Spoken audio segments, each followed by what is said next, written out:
ವಿಚಾರವಂತರು, ಬುದ್ಧಿಜೀವಿಗಳು, ಯಾವುದೇ ಪಾರ್ಟಿ ಪಕ್ಷ ಇಲ್ಲದೇ ಇದ್ದರೂ ಕೂಡ ಅವರು ಈ ಒಂದು ಹೋರಾಟದಲ್ಲಿ ಭಾಗವಹಿಸ್ತಾ ಇದ್ದಾರೆ. ಕಾರಣ ಇಷ್ಟೇ, ಏನು BJPಯ ಒಂದು ಅಭ್ಯಾಸ ಏನಿದೆ, ಇವತ್ತು ಏನು ಛಲವಾದಿ ನಾರಾಯಣ ಸ್ವಾಮಿಯವರು ಕಲಬುರಗಿಗೆ ಬಂದಾಗ ಮಾತನಾಡಬೇಕಾದ್ರೆ ಒಂದು ಕೆಟ್ಟದಾದಂಥ ಮಾತು. ಇವತ್ತು ಈ ರಾಜ್ಯದ ಧೀಮಂತ ನಾಯಕ, ಈ ರಾಜ್ಯದಲ್ಲಿರುವಂಥ ಶೋಷಿತರ, ಅಲ್ಪಸಂಖ್ಯಾತರ, ಹಿಂದುಳವರ ಮತ್ತು ಎಲ್ಲ ಜಾತಿ ಧರ್ಮದಲ್ಲಿರುವಂಥ ಬಡ ವಿದ್ಯಾರ್ಥಿಗಳ ಪರವಾಗಿ ನಿಲ್ಲುವಂಥ ಏಕೈಕ ನಾಯಕ ನಮ್ಮ ಪ್ರಿಯಾಂಕ ಖರ್ಗೆಜಿಯವರಿಗೆ ನಾಯಿಗೆ ಹೋಲಿಸಿ ಮಾತನಾಡುವಂಥ ನಾಯಕ ನಾರಾಯಣ ಸ್ವಾಮಿ ಅವರಿಗೆ ಒಂದು ಈ ಕಲಬುರಗಿಯಿಂದ ಅವರಿಗೆ ಒಂದು ಸುದ್ದಿ ಮುಡಿಸ್ತಾ ಇದ್ದೀವಿ. ನಿಮ್ಮ ಹೇಳಿಕೆ ನಾವ್ಯಾರೂ ಸಹಿಸೋದಿಲ್ಲ. ಇವತ್ತು ಕಲಬುರಗಿಯ ಸಾರ್ವಜನಿಕರು ನಿಮ್ಮನ್ನು ಈ ಒಂದು ಹೇಳಿಕೆಗೆ ನಿಮ್ಮನ್ನು ಥೂ ಅಂತ ಉಗುಳ್ತಾ ಇದ್ದಾರೆ. ಈ ಹೇಳಿಕೆ ನೀವು ವಾಪಸ್ ತಗೋಬೇಕು. ಇದನ್ನೇ ಸಮರ್ಥಿಸಿಕೊಂಡಿರುವಂಥ BJPಯ ನಾಯಕರುಗಳು ಇವತ್ತು ರಾಜ್ಯ ಮಟ್ಟದ ನಾಯಕರಿಗೆ ಕೂಡ ಇವತ್ತು ನಾವು ಇಲ್ಲಿಂದ ಸಂದೇಶ ಕೊಡ್ತಾ ಇದ್ದೇವೆ. ಇಂಥ ಒಂದು ಹೇಳಿಕೆ ಕೊಟ್ಟಂಥವ್ರ ಮೇಲೆ ಕ್ರಮ ಜರುಗಿಸದೆ ಬಿಟ್ಟು ಅವ್ರ ಪರವಾಗಿ ಸಮರ್ಥನೆ ಮಾಡಿಕೊಳ್ಳಿಕ್ಕೆ ಕಲಬುರಗಿ ಬಂದು ಹೋರಾಟ ಮಾಡೋಗಿದ್ದೀರಿ. ಯಾವ ಪುರುಷಾರ್ಥಕ್ಕಾಗಿ ನೀವು ಹೋರಾಟ ಮಾಡಿದ್ರಿ? ಕಲಬುರಗಿ ಚಲೋ ಹಮ್ಮಿಕೊಂಡಿದ್ರಿ. ಇಲ್ಲಿ ಕಲಬುರಗಿ ಚಲೋ ಹೋರಾಟ ಮಾಡಿ ಇವತ್ತು ಈ ದೇಶದಲ್ಲಿ ಒಬ್ಬ ಉತ್ತಮ ಆಡಳಿತಗಾರ್ತಿ ಜಿಲ್ಲಾಧಿಕಾರಿ ಫೌಜಿಯಾ ತರ್ನುಮ್, ಆ ಫೌಜಿಯಾ ತರ್ನುಮ್ ಅವರಿಗೆ ಇವತ್ತು ರಾಷ್ಟ್ರಪತಿಗಳು ಒಂದು ಪ್ರಶಸ್ತಿಯನ್ನು ಕೊಟ್ಟಿದ್ದಾರೆ. ಕಾರಣ ಒಬ್ಬ ಉತ್ತಮ ಆಡಳಿತಗಾರ್ತಿ. ಅವ್ರ ಬಗ್ಗೆ ನೀವೇನಪ್ಪ ಪಾಕಿಸ್ತಾನಕ್ಕೆ ಹೋಲಿಸಿ ಮಾತಾಡ್ತೀರಂದ್ರೆ BJPಯವರು ಎಷ್ಟೇ ಬೆಂಕಿ ಹಚ್ಚಲು ಕೂತೀರಿ ನೀವು. ಜಾತಿಗಳಲ್ಲಿ ಇವತ್ತು ಅವರು ಮುಸಲ್ಮಾನರು ಇದ್ದಾರೆ, ಇಸ್ಲಾಂ ಧರ್ಮದವರು ಇದ್ದಾರೆ ಅಂತ ನೀವು ಪಾಕಿಸ್ತಾನಕ್ಕೆ ಹೋಲಿಸ್ತೀರಂದ್ರೆ ಇವತ್ತು ನಿಮ್ಮ ನಡವಳಿಕೆ ಏನಿದೆ BJPಗರದು. ಇವತ್ತು ಈ ದೇಶದಲ್ಲಿ BJPಯವರು ಹೆಣ್ಣು ಮಕ್ಕಳಿಗೆ ಸ್ವತಂತ್ರ ಕೊಡ್ಲಿಕ್ಕೆ ಅವ್ರಿಗೆ ಇಷ್ಟ ಇಲ್ಲ. ಇವತ್ತು ಈ ದೇಶದಲ್ಲಿ ಮನುಸ್ಮೃತಿ ಮತ್ತೆ ಪ್ರಾರಂಭ ಮಾಡೋದೇ ಅವ್ರ ಕಾಯಕ, ಅವರ ಗುರಿಯಾಗಿದೆ. ಇವತ್ತು RSS ಮತ್ತು BJPಯವ್ರದ್ದು. ಇವರನ್ನು ನೋಡಿದ್ರೆ ಇವತ್ತು ಹೆಣ್ಣು ಮಕ್ಕಳಿಗೆ ಅವರು ಬೆಳವಣಿಗೆ ಅವ್ರು ಸಹಿಸಲ್ಲ.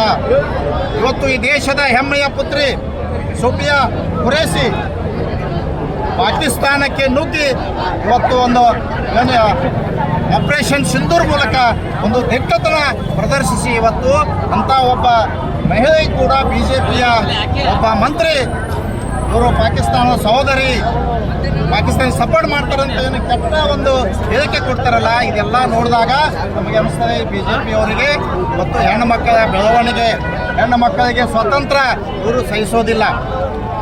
ಇವ್ರಿಗೆ ಏನಾರಪ್ಪ ಅಂದರೆ ಇವತ್ತು ತಾಲಿಬಾನ್ ಅಂತಿದೆ ನೋಡ್ರಿ, ಒಂದು ಅಫ್ಘಾನಿಸ್ತಾನದಲ್ಲಿ ನಡೀತಾ ಇದೆ ತಾಲಿಬಾನ್ ಅಂತ ಉಗ್ರ ಸಂಘಟನೆ. ಅಲ್ಲಿ ಅವರು ಹೆಣ್ಮಕ್ಳಿಗೆ ಸ್ವಾತಂತ್ರ್ಯ ಕೊಡಲ್ಲ, ಹೆಣ್ಮಕ್ಳಿಗೆ ಅವರು ಹೊರಗೆ ಬರ್ಲಿಕ್ಕೆ ಬಿಡಲ್ಲ. ಅದನ್ನು ಗಮನಿಸಿದಾಗ ಇವರು ಕೂಡ ಹೆಣ್ಮಕ್ಳಿಗೆ ಹೊರಗೆ ಬರಕ್ಕೆ ಕೊಡಲ್ಲ ಅಂದ್ರೆ ಇವರು ತಾಲಿಬಾನಿಗಳ ಕೂಡ ಇವ್ರ ಬಳಿ BJPಯವರು ಬಂದವತ್ತು ನಾವು ಕಲಬುರಗಿಯಿಂದ ಅವ್ರಿಗೆ ಎಚ್ಚರಿಕೆ ಕೊಡ್ತಾ ಇದ್ದೇವೆ. ಮುಂದಿನ ದಿನಗಳಲ್ಲಿ ಇವತ್ತು ಪ್ರಿಯಾಂಕಾ ಖರ್ಗೆಜಿಯವರ ಬಗ್ಗೆ ಇಂಥ ಒಂದು ಹಗುರವಾದ ಹೇಳಿಕೆ ಮುಂದೆ ಏನಾದರೂ ಕೊಟ್ಟಿದೆ ಆದಲ್ಲಿ ಈ ರಾಜ್ಯದಲ್ಲಿ ಉಗ್ರವಾದ ಹೋರಾಟ ಮಾಡುತ್ತಾ ಇವತ್ತು ನಿಮಗೆ ಬುದ್ಧಿ ಕೆಲಸ ಈ ದೇಶದ ಈ ರಾಜ್ಯದ ನಾವೆಲ್ಲರೂ ಒಂದು ಬುದ್ಧಿ ಕೆಲಸ ಮಾಡ್ತೀವಿ ಅಂತ ಈ ಸಂದರ್ಭದಲ್ಲಿ ಹೇಳಕ್ಕೆ ಇಷ್ಟಪಡ್ತೀವಿ. ಖರ್ಗೆಜಿಯವರು ಈ ಹಿಂದೆ ಏನು ಹೇಳಿಕೆ ಕೊಟ್ಟಿದ್ರು, ಆ ಕೊಟ್ಟಂಥ ಹೇಳಿಕೆ ಉದ್ದೇಶ ಏನಪ್ಪ ಅಂದ್ರೆ ಈ ದೇಶದಲ್ಲಿರುವಂಥ ಬಡವರಿಗೆ ಅನ್ಯಾಯ ಆಗ್ತಾ ಇದೆ, ಈ ದೇಶದಲ್ಲಿರುವಂಥ ಬಡ ವಿದ್ಯಾರ್ಥಿಗಳಿಗೆ ನ್ಯಾಯ ಸಿಗ್ತಾ ಇಲ್ಲ, ನೌಕರಿ ಸಿಗ್ತಾ ಇಲ್ಲ, ಈ ದೇಶದಲ್ಲಿರುವಂಥ ರೈತರಿಗೆ ನಿರಂತರ ಅನ್ಯಾಯ ಆಗ್ತಾ ಇದೆ, ಈ ದೇಶದಲ್ಲಿರುವಂಥ ಕೂಲಿ ಕಾರ್ಮಿಕರಿಗೆ ಯಾವುದೇ ವ್ಯವಸ್ಥೆ ಆಗ್ತಾ ಇಲ್ಲ. ಸರ್ಕಾರ ಏನು ಕೆಲಸ ಮಾಡ್ತಿದೆ ಕೇವಲ ಭಾಷಣ ಮಾಡೋದ್ರ ಜೊತೆಗೆ ಇವತ್ತು ಇವರು ಈ ದೇಶದ ಬಡ ಜನತೆಯನ್ನು ನೋಡಿದಾಗ ಇವರು ವಿಷ ಸರ್ಪಂತೆ ಕಾಣ್ತಾರೆ.